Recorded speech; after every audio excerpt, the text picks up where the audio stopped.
Let's face it, life wasn't always a walk in the park. But hey, I never complained. My folks weren't rich, but they weren't dirt poor either. They scraped by, gave me a good education, and instilled a strong work ethic in me. That work ethic landed me a decent job right out of college, accountant for a boring but stable insurance firm. 40 years flew by in a blur of spreadsheets, tax forms, and endless cups of lukewarm coffee. My life wasn't exciting, but it was predictable. Then, something completely unexpected happened. One dreary Monday morning, a new client walked into my life, Ms. Lewis. She wasn't your typical client. In her late 50s, she exuded a sharp wit and a no-nonsense attitude that commanded respect. Unlike the stuffy insurance executives I was used to, Ms. Lewis owned a chain of cozy cafes scattered across the city. Lewis and Bean, they were called, each one a haven of warm pastries and strong coffee. "All right, Sarah," Ms. Lewis said, her voice a brisk alto. "Let's get down to business. These receipts are a mess. I need someone who can cut through the clutter and tell me if I'm making any damn money." I smiled. Here was a woman who spoke my language. We spent the next few hours poring over receipts and invoices. By the end of the day, I wasn't just her accountant, I felt a flicker of admiration for this self-made woman who built a small empire from scratch. "You're good, Sarah," Ms. Lewis finally conceded, leaning back in her chair. "You see the forest for the trees, and that's a rare thing these days." "Thank you, Ms. Lewis," I replied, a sense of satisfaction warming my chest. It was the first time in years anyone had truly appreciated my work. That same week, Ms. Lewis announced a surprise, a weekend getaway for the entire staff. "Consider it a team-building exercise," she declared, a mischievous glint in her eyes. "Besides, you lot look like you could all use a break from these four walls." The getaway was held at a charming cabin nestled deep in the woods. There were bonfires, board games, and enough laughter to scare away the squirrels. It was also there that I met Alex, Ms. Lewis' son. Unlike his mother, Alex was all laid-back charm and easy smiles. He rarely appeared at the cafes, preferring to spend his time traveling and exploring the world, as he put it. "So you're the accountant who keeps my mom sane," Alex said, sidling up to me at the bonfire one evening. He held a beer in one hand and a lopsided grin on his face. "Something like that," I replied, feeling a heat rise in my cheeks. Alex wasn't conventionally handsome, but his easygoing personality and adventurous spirit were undeniably attractive. That night, under a blanket of stars, we talked for hours. By the end of the weekend, we were practically inseparable. As we said our goodbyes at the office on Monday, Alex leaned in and whispered, "See you around, Sarah." His touch sent a shiver down my spine, and I knew, with a certainty that surprised even me, that this wasn't just a fleeting office romance. The next few months were a whirlwind. Alex and I were officially dating, sneaking stolen kisses in the stairwell and late-night texts that made my phone buzz with a secret thrill. But there was a dark cloud hanging over our happiness. Alex insisted on keeping things quiet, especially from his mother. "She'd freak," he'd mutter, brushing off my concerns. "She's got this whole image of me being a carefree bachelor, wouldn't understand." I didn't like it, this cloak and dagger business, but I was smitten. Love makes you do stupid things, and here I was, tiptoeing around like a teenager on a first date. Still, a niggling worry gnawed at me. What if someone found out? What if Ms. Lewis, with her sharp eyes and even sharper mind, caught on? Then, 6 months in, everything changed. I woke up one morning feeling different, a strange flutter in my stomach that wouldn't go away. A home pregnancy test confirmed my suspicions, I was pregnant. Excitement bubbled up in my chest, quickly followed by a cold dread. How would Alex react? That night, after work, I practically shoved the test into his hands. His face went white as a sheet. The carefree smile I loved so much was replaced by a grimace. This can't be happening," he stammered, his voice tight. "Alex," I began, my voice shaky with a mixture of hope and fear, "we can figure this out." We can. He cut me off, his voice harsh. Look, babe, he said, using a nickname that suddenly sounded cold and impersonal. This isn't the right time for me to be a dad. I'm not ready for all that. My heart sank. The warmth I felt moments ago turned to ice. But Alex. No buts, he snapped. This needs to be taken care of. You know what I mean? His callous words stung. This wasn't the Alex I thought I knew. Taken care of? I repeated, my voice barely a whisper. Yeah, he said, avoiding eye contact. There are clinics. It's no big deal these days. Anger flared within me, hot and bitter. No big deal? I shouted, finally snapping. This is my body, Alex. This is my life you're talking about, like it's nothing. He flinched at my outburst, but his jaw remained stubbornly set. Look, he sighed, running a hand through his hair. I'm not trying to be a jerk. But you gotta be realistic.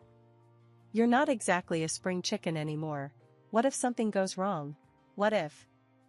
He didn't finish the sentence, but the implication was clear.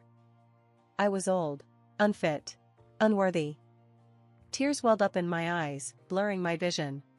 And what about Ms. Lewis? He added, his voice dropping to a low murmur. If she finds out, I'm toast. You're toast. We're both toast. His words were a cruel slap in the face. It wasn't just about him anymore. He was threatening my job, my livelihood, all to protect his precious image as the carefree bachelor son. The man I loved was turning out to be a selfish coward, and the realization shattered me. I spent the next few days in a daze. I couldn't sleep, couldn't eat. My work suffered, and Ms. Lewis, bless her perceptive heart, must have noticed. One afternoon, she called me into her office, her usually sharp eyes filled with concern. Sarah, she began, her voice gentle, but firm. What's going on? You look like you haven't slept in a week. Taking a deep breath, I blurted out the only truth I could manage. I'm pregnant, I whispered, the tears finally spilling over. And the father, he left me. My voice cracked, and a sob escaped my lips. Ms. Lewis pulled me into a surprisingly strong hug, her arms a warm haven in the storm of my emotions. Ms. Lewis' hug was a dam breaking open. Tears streamed down my face as I poured out my story, the betrayal, the fear, the overwhelming desire to keep the baby. However, I did not mention the name of the scoundrel. To my surprise, she didn't judge. Instead, a knowing sadness clouded her eyes. Men can be real jerks, Sarah, she said, her voice rough with emotion. My own husband walked out on me years ago, leaving me with a tiny Alex to raise on my own. It was tough, honey, tougher than you can imagine, but I did it. Her words were a balm to my wounded soul.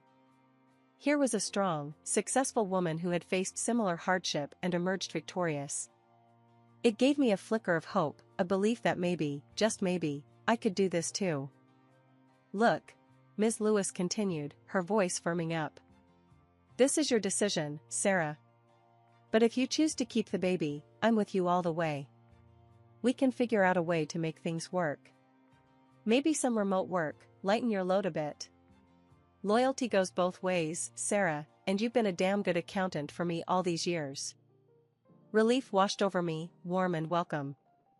The fear of losing my job, my livelihood, had been a constant weight on my chest.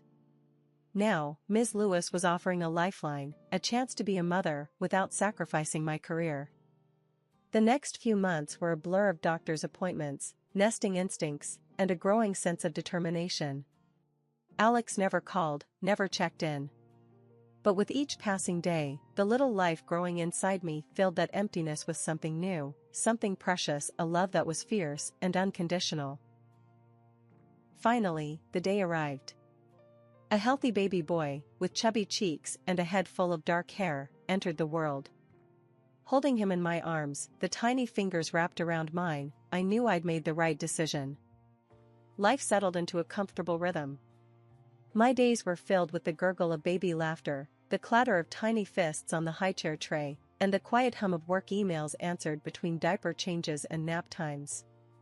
Ms. Lewis, bless her heart, even offered to help out with childcare sometimes, spoiling my son rotten with trips to the zoo and afternoons filled with her famous chocolate chip cookies. Then, one day, Ms. Lewis dropped a bombshell on me. "I'm thinking of shaking things up, Sarah," she announced, her eyes twinkling with a mischievous glint. "Those cafes have been good to me, but I'm hungry for a new challenge." She explained her plan, to ditch the cafes altogether and open a bakery.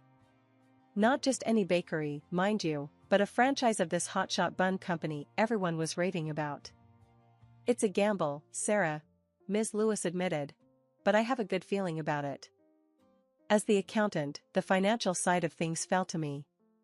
I crunched numbers, analyzed reports, and presented Ms. Lewis with a detailed business plan. The more I dug into it, the more excited I became. Of course, not everyone was on board. The day Ms. Lewis announced her plans to the office, the door practically slammed itself shut behind a fuming Alex. "You're crazy, Ma," he yelled, his voice echoing in the stunned silence. "Those cafes are a goldmine. Why would you throw it all away for some stupid bakery fad?" His outburst was both shocking and unwelcome. Alex completely ignored me, didn't even spare me a glance as he stormed past my desk. It stung, a prick of fresh hurt, but I quickly pushed it down. Ms. Lewis, however, remained unfazed by her son's tantrum. "Don't listen to him, Sarah," she said, her voice firm. "He wouldn't know a good business opportunity if it bit him in the... Well, you get the picture." Despite Alex's disapproval, Ms. Lewis was determined. With my help and a hefty loan, she sold the cafes and took the plunge into the world of artisanal bread and fancy pastries. The first year of the bakery was a nail-biter. Customers trickled in, but not enough to fill the cavernous space Ms. Lewis had leased. The dream of fresh-baked success seemed to be slowly turning stale. One particularly tense afternoon, I was presenting some financial reports to Ms. Lewis when Alex barged in, uninvited as usual. He glanced at me with a sneer, then turned to his mother. "See, Ma," he scoffed. "Told you this was a stupid idea. You're gonna lose your shirt, thanks to your lousy advisors." He flicked his gaze back to me, his voice dripping with disdain. "And you," he sneered, pointing a finger at me. "You should be fired for dragging her into this mess." Before I could retort, Ms. Lewis slammed her fist on the table, the force of it making the coffee cups jump. "Alex," she roared, her voice surprisingly strong. "You will show respect in my office. Sarah is a valued employee, and you will treat her as such." Alex, taken aback by his mother's sudden outburst, mumbled something about "just looking out for you," then slunk out of the office, leaving a trail of awkward silence in his wake. Ms. Lewis sighed, pinching the bridge of her nose. "Don't mind him, Sarah. He can be a real jackass sometimes." I managed a weak smile. Alex's presence was always unpleasant, but witnessing his blatant disrespect towards his mother was a new low. 3 years later, that hard work paid off. Customers became regulars, raving about the sourdough bread and the decadent chocolate croissants. The bakery, once a struggling startup, was now a local institution, a bustling hub of deliciousness. Ms. Lewis and I celebrated the bakery's first $1 million year with celebratory cupcakes and an extra-large pot of coffee. The joy of success was bittersweet, however. Just a few days later, Alex strutted into the office, not alone this time. On his arm hung a young woman, all blonde hair and tight dresses, his new wife, as it turned out. They were there to discuss household matters with Ms. Lewis, their voices laced with a sense of entitlement. As they walked past my office on their way out, I couldn't help but overhear a snippet of their conversation. "She's being a stubborn old bat," Alex grumbled. "Refuses to give us any money. Maybe we should just..." His voice trailed off. The rest I could only piece together. It seemed they were hatching a plan that involved taking money from Ms. Lewis without her consent. My stomach clenched. I couldn't let this happen. I rushed into Ms. Lewis' office, spilling the details of the overheard conversation. Ms. Lewis listened intently, her face grim. "Alex," she began, a world of weariness in her voice. "I knew he'd changed, but I never expected." But we didn't have time to do anything because a shadow began to fall over Ms. Lewis' bright spirit. What started as occasional fatigue escalated into frequent bouts of illness. She'd brush it off, claiming it was just getting old, joking about how even her body was finally ready to scrap after all these years. I, of course, wouldn't have it. "Don't be ridiculous," I'd retort. "You've got more energy than most 20-year-olds I know. You just need to see a doctor." But Ms. Lewis, bless her stubborn heart, was determined to stay on her feet. The bakery was finally hitting its stride, generating its first real profits, and she didn't want to take her eye off the prize. "There'll be time for doctors later, Sarah," she'd say, her voice a little raspy. "Right now, we've got a bakery empire to build." Then came the day that turned my worry into full-blown dread. Ms. Lewis was presenting a new line of seasonal pastries to the staff when she suddenly doubled over, clutching her stomach. Panic surged through me as I rushed to her side. "It's nothing, Sarah," she gasped, her voice weak. "Just a wave of dizziness. Give me a minute." She reached into her purse, her hand trembling, and pulled out a small bottle of pills. "Just need a little boost," she mumbled, offering me the bottle. I took it, eyeing the plain packaging with suspicion. No label, no expiry date, just a jumble of unfamiliar letters. "What are these?" I asked, my voice firm. Ms. Lewis winced. "Alex got them for me," she admitted, her voice barely a whisper. "Some new thing for energy and focus," he said. "Strong stuff apparently." My blood ran cold. This wasn't a coincidence. This was an attack. Alex was somehow, someway, making his mother sick. The thought filled me with a rage so primal it scared even me. "We need to get these tested," I declared, my voice hard. "We need to know exactly what's in them." Ms. Lewis, shaken but resolute, nodded in agreement. "Meet me at the office tomorrow," she rasped, her voice regaining some of its old strength. "We'll figure this out, Sarah. We always do." Her words fueled my resolve. I wouldn't let her down. Leaving work early, I tucked the pill bottle into my purse and headed straight to the lab. There, I met with Emily, a brilliant chemist and one of my closest friends.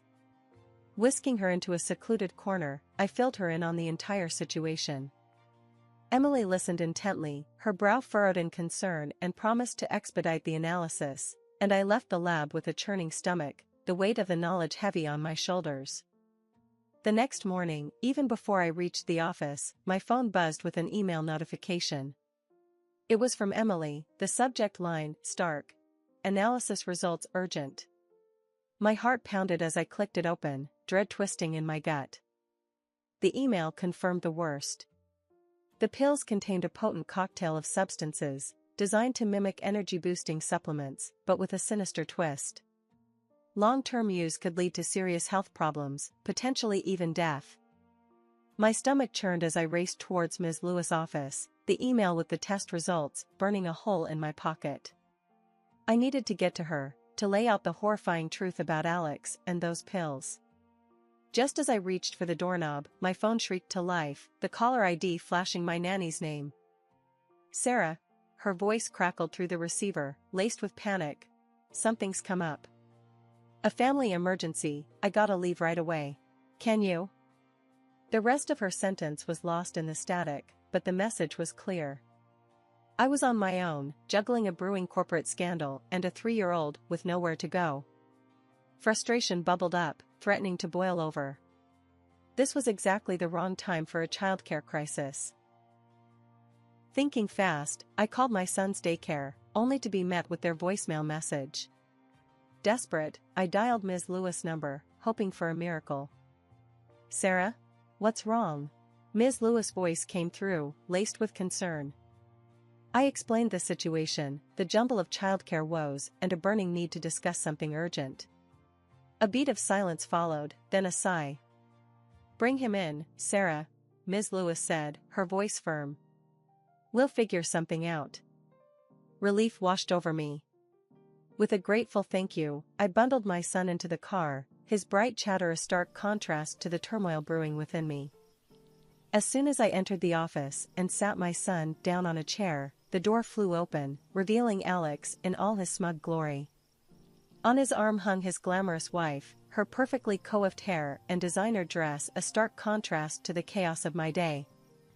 Their arrival was like a punch to the gut. But before I could react, Alex spotted my son, who was happily exploring a corner of the office. His face contorted in a sneer. "What the hell is this?" he bellowed, his voice dripping with venom. "Don't even try to pull this blackmail crap, Sarah. That kid means nothing to me." His words hung heavy in the air, a cruel and public declaration. Ms. Lewis, who had just entered the room, froze in the doorway, her eyes widening in shock. "Alex," she gasped, her voice tight. "What are you talking about?" Confusion warred with a dawning confidence in my head. Taking a deep breath, I met Ms. Lewis' bewildered gaze. "He's your grandson, Ms. Lewis," I said, my voice surprisingly steady. "Alex and we dated for a while. 6 months, to be exact. And then he left, when he found out I was pregnant." The revelation hung in the air, thick with tension.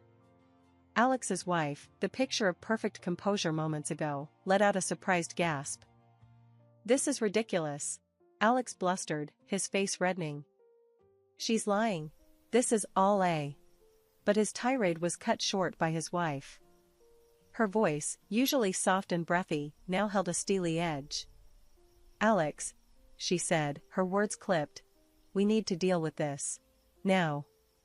Otherwise, the little surprise might have a claim on your inheritance." A strained silence filled the room after the bombshell dropped by Alex's wife. Then, to my surprise, Ms. Lewis let out a shaky laugh, a sound more like a cough racking her frail body. But she pushed through, her voice surprisingly strong as she addressed the stunned couple.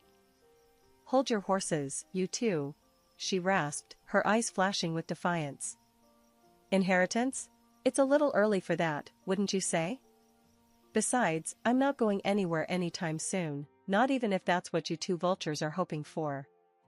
Her words hung heavy in the air, accusation dripping from each syllable. Then, with a dramatic flourish, she pulled out the email I had forwarded her earlier. "And thanks to Sarah here," Ms. Lewis continued, her voice gaining strength, "I know exactly what that little gift of yours is all about." She pointed a finger at the pill bottle. "Poison, that's what it is. You tried to poison me, Alex." The color drained from Alex's face, replaced by a sickly pallor. His wife, once the picture of composure, began to fidget nervously, her carefully painted nails digging into the flesh of her arm. The jig was up, their little scheme laid bare. "You're out," Ms. Lewis declared, her voice ringing with finality. "I'm changing my will. You get nothing. Not a dime, not a single brick from this bakery." Anger flashed across Alex's face, quickly morphing into a desperate plea.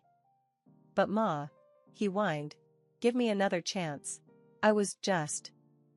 Just then, the office door swung open, revealing 2 uniformed police officers. Ms. Lewis had called them the moment her suspicions were confirmed. Alex and his wife, their facade of arrogance crumbling, started pointing fingers at each other.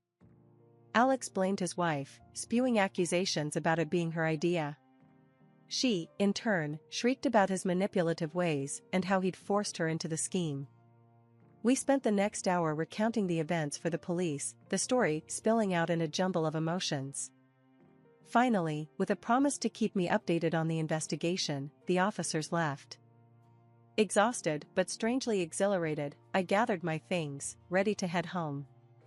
As I bundled my son into his car seat, Ms. Lewis placed a hand on my shoulder, her voice softer now. "Thank you, Sarah," she whispered, her eyes glistening. "For everything. You saved my life." My throat tightened. "We did it together, Ms. Lewis," I managed, my voice thick with emotion. The legal battles that followed were long and messy, but ultimately, justice prevailed. Alex and his wife were found guilty, receiving sentences that reflected the severity of their crime. Ms. Lewis, with a renewed zest for life, took her grandson under her wing, showering him with love and spoiling him rotten. As for me, she made a shocking, yet somehow fitting, decision. She was leaving the bakery to me, her loyal and courageous accountant. It was a legacy of trust and gratitude, a reward for standing by her side when she needed me most.